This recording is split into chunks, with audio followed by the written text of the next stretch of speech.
uyu murongo wa kabiri avuga ngo Uwiteka umva gusenga kwanjye gutaka kwanjye kukugereho. Ndagira ngo uyu munsi cyangwa se muri uku kwezi gutaka kwawe kugere ku Mana, ikibazo cyawe kizamuke kigere imbere y'Imana zima. Uriya munsi nari nasenze, Imana indegera ugutwi iranyumva, mufasha wanje yari yasenze imutegera ugutwi iramwumva, yita mwumva uyu munsi wari umupfakazi, abana banje yita mwumva bari imvubyi, yandegeye ugutwi rero yumva gusenga kwanjye, kuko yari maze iminsi mbwa ngo nguri insimo kandi ngasanga uri Uwiteka uku kwezi undinde urupfu, undinde gupfa, Mwaramutse neza, amahoro y'Imana nabane namwe. Bahaye ikaze ku kiganiro umudendezo. Uwiteka akomeza twishimire aho waba uherereye hose. Amahoro y'Imana nabane namwe, waba uri mu gihugu cyo mu Rwanda, waba uri mu gihugu cyo hanze. Nyagasani akomeza abane nawe, kuko Imana akomeze gukubeho. Twebwe tugize umugisha wo kubyuka tukumva biri kwemera, ariko nawe utari wabyuka umuco w'Imana ukumurikire nawe ubyukuri muzima. Yesu akomeza akwishimire, kandi Nyagasani akomeza kurambika ikiganza. Amahoro y'Imana akomeza abane nawe mu izina rya Yesu, amena. Rero njye ugiye kuganira nawe, amazina n'ayandi nta gihinduka ku mazina, nitubahere yandire uzwi ku izina rya Tsindagira. Tumuze tubane muri uyu mwanya, tumuze tubane muri iki kiganiro, kandi ubuhokiremo nanjye mbuhokiremo. Imana yangiriye neza irandira nawe irakurinda. Reka dusengere dushima Imana yabanye natwe, dushima Imana yaturinze imbanuka, dushima Imana mu kibazo wari urimo cyose yarakurinze, mu burwayi wari urimo yarakurinze, mbese aho wari uri hose Imana yagiye ibana nawe, kuko tuzi ko itarobanura kuki ku butoni. Mana turagushimye, uri Imana nziza, uri Imana yo kwizerwa, uri Imana yo kwiringirwa, uri umukozi w'umuhanga, uri Sambi itarumba, uri giti cy'inganzamarumbo. Nyemerera muri iki gitondo ubane natwe muri aya masaha, ineza yawe kutugumeho, umuco ukomeze utumurikire, inyenyeri y'ubutabazi ikomeze ibane n'imiryango yacu, imiryango tuvukamo, iyo twashakiyemo, Yesu akomeze ahamurike, mudugudu dutuyemo, akagari dutuyemo, umurenge dutuyemo, akarere dutuyemo, igihugu cyacu dutuyemo, aho wawuherereye hose Uwiteka akurindira aho uri hose, umuco w'Imana ukugumeho. Tushima Imana yabanye natwe mu cyumweru cyatambutse, tugeze itariki ya 20 z'ukwezi kwa 10 duhumeka umwuka wazima. Hari indambara Imana yarwanye ku buzima bwawe, hari ikigaragaza Imana yakukuriyeho urupfu, yakukuriyeho urupfu. Niyo mpamvu tugushimiye Kristo kwa twikuyeho imvu, waturinze impanuka zari zitandukanye, tuba twarabaye imibuga, ariko wabanye natwe, turabigushimiye mu izina rya Yesu, amen. Twashima Imana yabanye natwe mu cyumweru gihise. Uyu munsi ni ku tariki 20 ku munsi wa mbere, ariko Yesu yabanye natwe. Njye imbere yawe nabonye imbaraga z'Imana, nabonye gutabarwa kw'Imana, nabonye ko Imana irinda uwo yavuganye nawe, nabonye ko Imana ikurikirana ijambo nshingiye kuri 17 imbanuka Imana yandinze. N'umunsi shitani yari yankabyeho ibitero cyangwa se yasabye ubuzima bwanjye, ariko nanjye Imana irwana urugamba, kuko nababwiye ngo shitani ni umurwanya ariko ndabwo ari umunesha. N'umunsi ndashobora kutazibagirwa mu mateka yanjye, cyangwa se urugo rwanjye rutazibagirwa, cyangwa se umuryango utazibagirwa. Nabonye ukuboko kw'Imana, nari nsanzwe ngo ariko uwo munsi nabonye ukuboko kw'Imana. Nagiye ngena mu binyabiziga bitandukanye, ku mamoto, mu mamodoka, ku magare, ariko uwo munsi nabonye imbanuka Imana indindi impanuka. Mbona Imana indindira ubuzima, indindira amaguru yanjye yombi, indindira amaboko yanjye yombi, indindira umutwe, indindira amaso, indindira amatwi. Wumve ko n'umunsi nakoze imbanuka ebyiri zitandukanye mu masaha atandukanye. Wakibaza ngo wazikoze gute muri munsi gumwe? Nakoze urugendo uwo munsi mu masaha 10 n'igice ziri kujya gusika hafi saa 11 ngo imbanuka ya moto. Mvaho narindi Imana irahangiza, ambulance razirandwara, njya mu bitaro bihagira abanyaganga baranyakira. Mu gutaha saa 5 nabwo ziri kugeza mu saa 5:20 nabwo saa nijoro ndashe, nabwo ngeze mu ivene ryo kugera mu ivene ryo mu rugo, nabwo moto nanone ya kabiri ngo bita hasi. Urumva rero na hantu nabonye ukuboko kw'Imana. Shitani urumva ko imbanuka yambayeho ubwa mbere, ubwa kabiri nabwiraba ari Imana indinjira muri izo mbanuka zombi. Ni ibintu utakumva we ngo ubishikire, ariko nge ndabibona, ndabishikira, nge byabayeho mbirebesha amaso yanjye. Satani arandwanya. Hari igihe Satani avuga ngo uko ahangaho utavuye ndagutega ahandi. Izo mva zose ya Satani yarangaje Imana yagiye izikuraho. Nishimwe rero ku buzima bwanjye, nishimwe ku muryango wanjye, nishimwe ku mufasha wanjye, kuko Imana yamurinze urupfu, nanjye ndinda amarira. Amaguru yanjye uwo munsi abantu bakoze impanuka benshi bashizweho ibisima, abandi barapfuye kuri ayo matariki, na n'uyu munsi bagipfa, ariko njye ndahimbaye Imana icyo, kuko Imana iracandinze. Bene data, nari maze iminsi Imana imbwira ngo indinze urupfu rutunguranye, kandi kambwira ngo urinze kwicwa n'impanuka, ariko kuri 17 nabonye Imana. Nabonye Imana. Papa, nabonye Imana.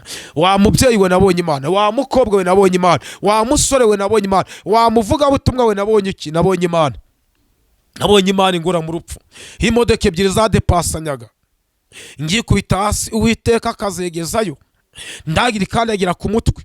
N'imbere yanjye hari n'uwari undwaye imbere hari ipoto.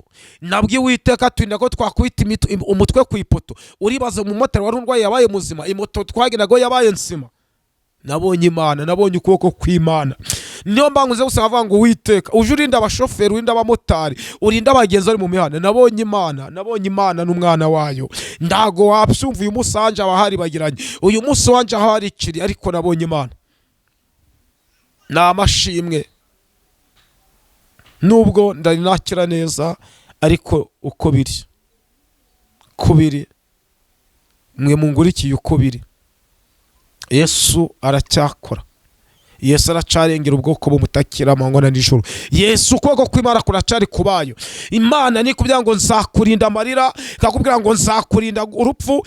Ibimenyetso byo uzabibona, ariko ntabwo uzapfa. Nabonye ibimenyetso, nabonye ibimenyetso binyigiza mu rupfu, ariko mbona marayika aza kungura mu rupfu. Mbona marayika aza kungura mu rupfu. Yanguye mu mbanuka, yanguye mu mbanuka iteye ubwoba, yanguyeho rwose. Nabonye Imana itabara, nabonye Imana irengera abayo, nabonye Imana icyurikirana ijambo ikarinda n'uwo yaribwiye.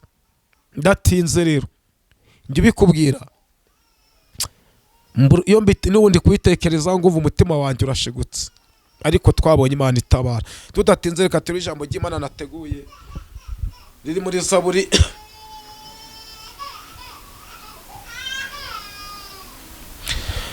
Zaburi 102. Avuga ngo Uwiteka umva gusenga kwanjye, gutaka kwanjye kukugereho, ndumbishe mu maso hawe.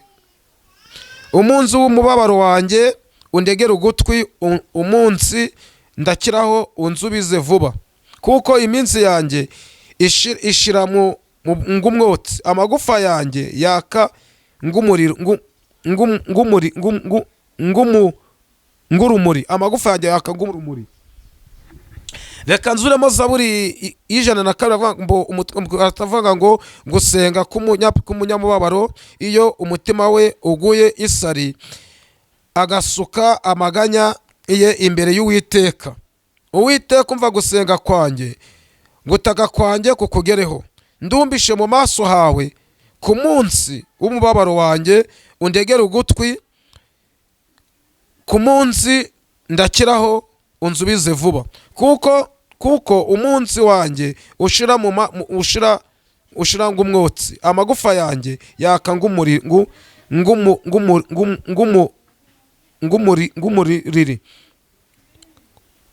ngurumuri. Amen.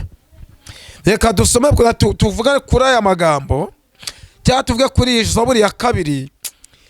Iyi yari Zaburi ya Dawidi, bavuga ngo gusenga k'umunyamubabaro, iyo umutima we uguye isari, ugasuka amaganya ye imbere y'Uwiteka.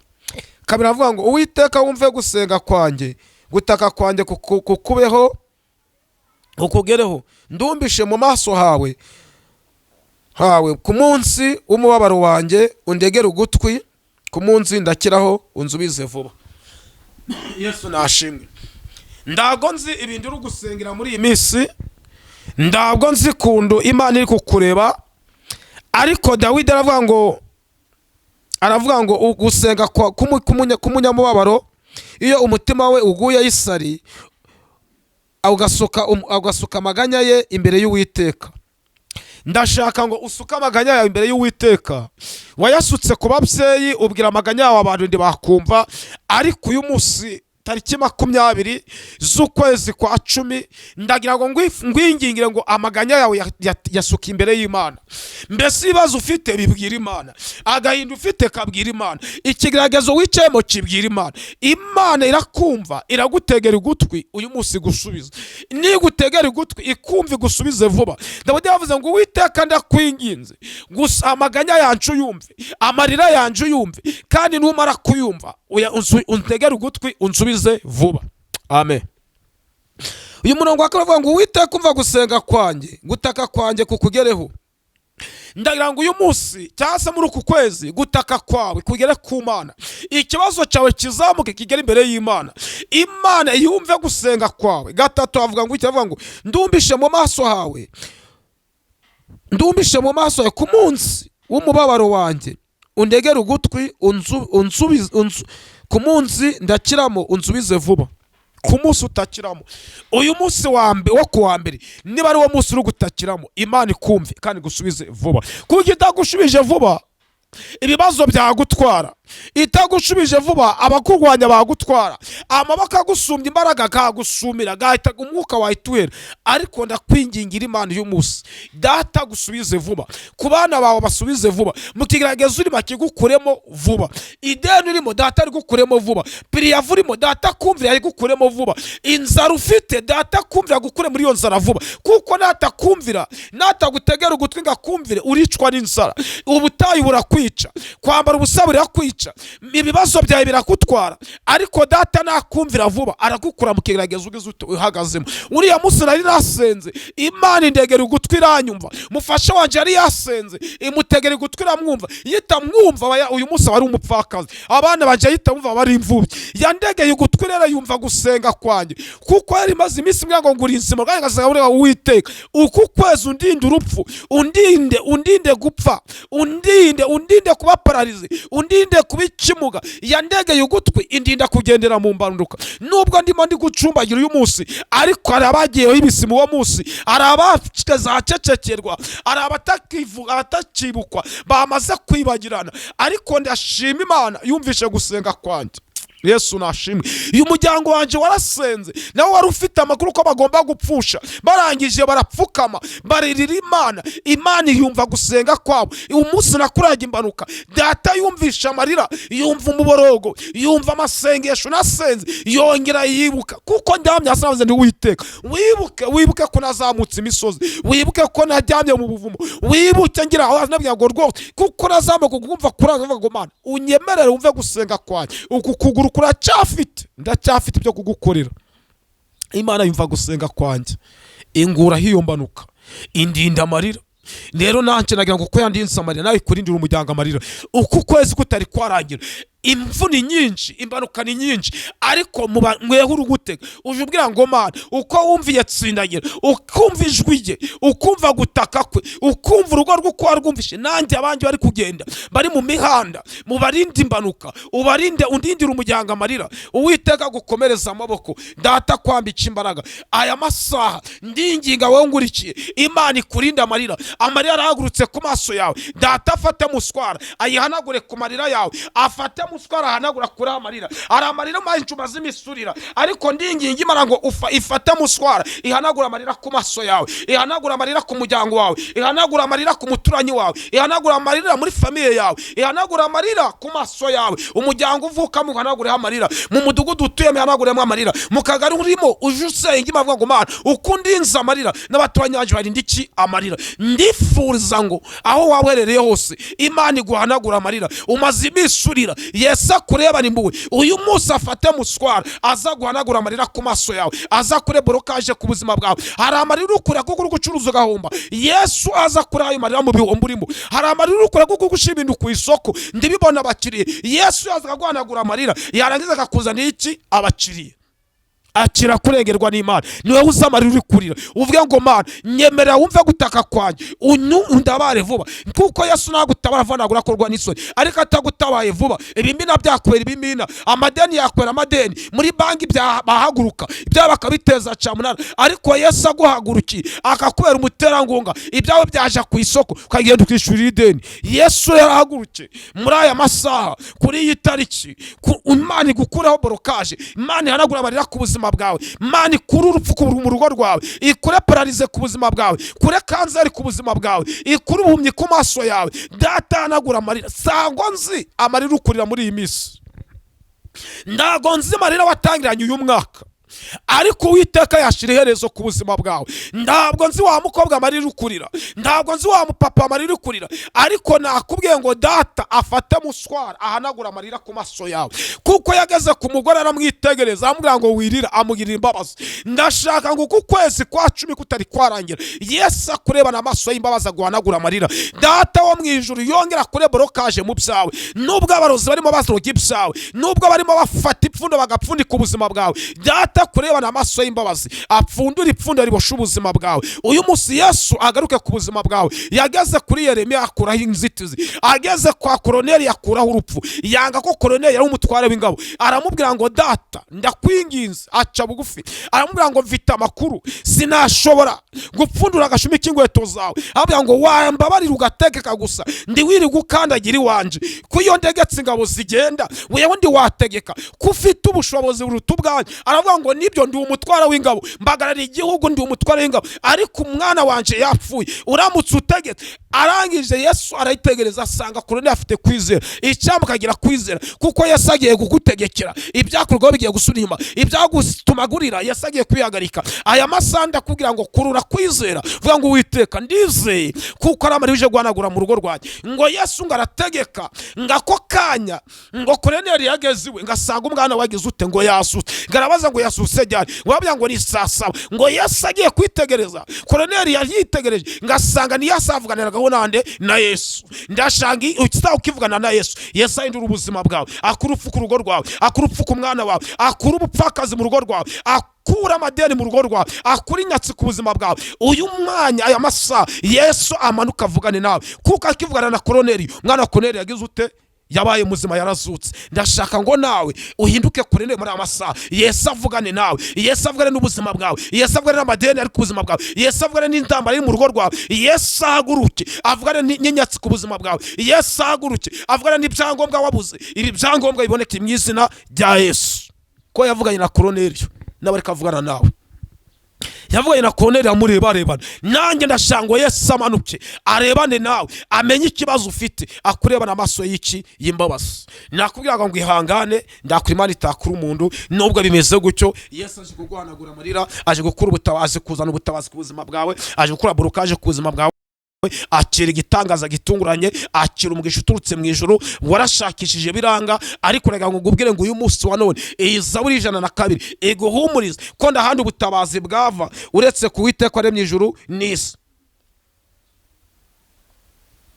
Imana iguha umugisha, Imana igukomereza amaboko, iyicaye mu ijuru yongera ifungura amarembo ku buzima bwawe, yegere kuri portail yabigira ibyo ukuraho, imitego bategwaga Yesu ayikureho, mu murima wawe wasangamo ibindi wageragamo ndibona amahoro. Yesu agere muri iyo murima avugane nawe, ukanage mu murimo kurema amahoro mu izina rya Yesu. Ndangije ngwifuze gutabarwa n'Imana, ndangije ngwifuze ngo kuko kwezi kutari kwarangira wakira igitangaza cy'Imana, wakira umugisha kuma uturutse ku Mana, wa mukobwa we uyu mwaka utari warangira wakire mariage, wewe ufite ubukubona ngo ndacerekezo. Yesu aje kuvugana nawe, amafaranga ugiye kubona mu izina rya Yesu, kuko akivugana na Koroneli. Koroneli yavuze ngo tegeka, Yesu arategeka, agiye kugutegekera ibyo byanze kukumvira bigirute bikumvire, kuko Yesu yarategetse. Urupfu rwari rwafashe umwana, rumenya amakuru ko Yesu ari kuvugana na se w'iki w'umwana. Urupfu ruva mu mwana, umwana ahinduka umuntu muzima. Ageze kwa Simoni Petero, yavuganye n'ubuganga bwari bwafashe no kwa Simoni. Uyu buganga bumenya ko Yesu yagize ute yakanagi, nyiraho kwa Simoni ahitakira, arahaguruka arabatekera. Ndashanga aho wakisaswa ari Yesu ategeke uve ku gisasiro uje mu kazi.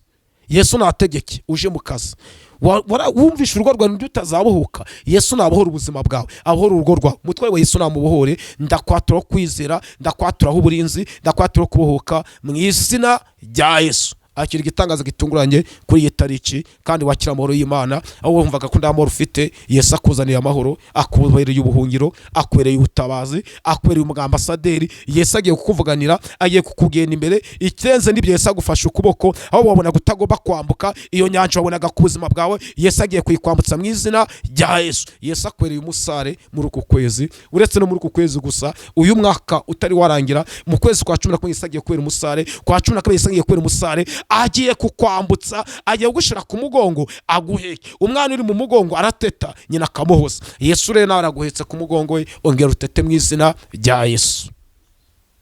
Ndangije ngwifuriza amahoro y'Imana reka dusenge weho warusanzwe cyangwa se bwa mbere ugiye kumbonaho wakenera kumpamara tugasengana reka nguhe nomero yanjye ushobora kumpa basinze ikibazo ufite sinzi ubutayu uhagazemo sinzi uburwayi urwaye ntabwo nzi borokaje ufite n'uzi borokaje ku mutima ndagujya ruswa wakenera ko ngufasha rero kuko ndakandi kazi kacu n'ugusenga ni 0788 61 49 16 0788 61 49 16 amahoro y'Imana bane nawe ariko ugire kwizera iya ndinze urupfu kuri 17 nogere mbisubiremo nawe zakurinda byari bikomeye Imana yarinze ko imodoka ingandagira umutwe ikarinda umutwe waje gukwita ku ipoto amaguru yanje kaenda ko imodoka yakandagira amaguru yanje rwose nubwo ndi ngifite uburibwe ariko Imana ndi kugushima wagize neza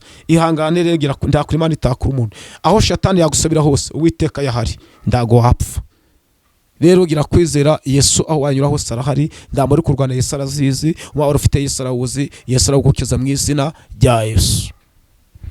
Turagushimye Yesu turagushimye kuko uri Imana yacu uri Imana ifite ububasha uri Imana ifite ubushobozi wowe hindura amateka ku buzima bwacu bwoko bwe buhindurira amateka bwoko bwe buhikoreye igisuzuguriro abacuruzi bakoreye igisuzuguriro abakobwa bakoreye igisuzuguriro ababuze urushuro bakoreye igisuzuguriro ingo zubatse zikoreye igisuzuguriro mu izina ryawe Yesu Kristo ndasenga bari mu muhanda Mana barinda impanuka bakura imvu mu mihanda kura imvu mu mihanda ndakwinginze mu izina rya Yesu latosi efo kwanda abaye nawe ngwino batabare ndagushimye Yesu kuko arabandi ugiye guhindura ubuzima arabandi ugiye guhindura amateka arabandi ugiye gukora igisuzuguriro arabarwaye ugiye gukiza abugiye gukora borokaje harabugiye gufungurira amarembo uko kwezi gutari kwarangira harabandi ugiye kuremera amashimwe ndagushimye Kristo uyu mupapa muremera amashimwe uyu mubyeyi muremera amashimwe uyu mwana ukeneye urubyaro muremera amashimwe uyifite umwana urwaye muremera amashimwe umukura ku gisasiro ugire kwa muganga wabuze icerekezo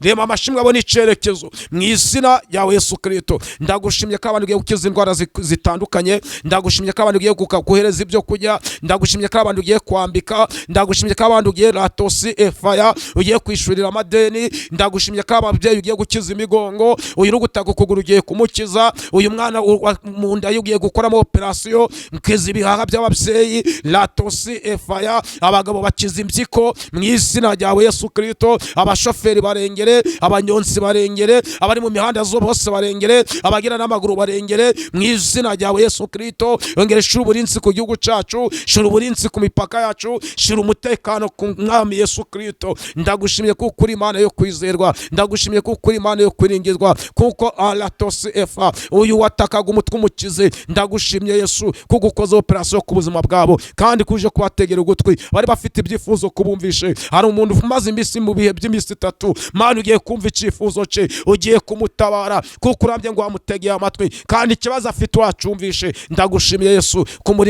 kumurinze tasi efo kuba ko karubanda kumurinze gukorwa n'isoni kara amatangazo manuye ndagushimye kumanuye amatangazo ku buzima bwacu ndagushimye ku bwoko bwawe bukuye amarira kandi kari benshi wanaguye amarira mu izina rya Yesu amena amena amena.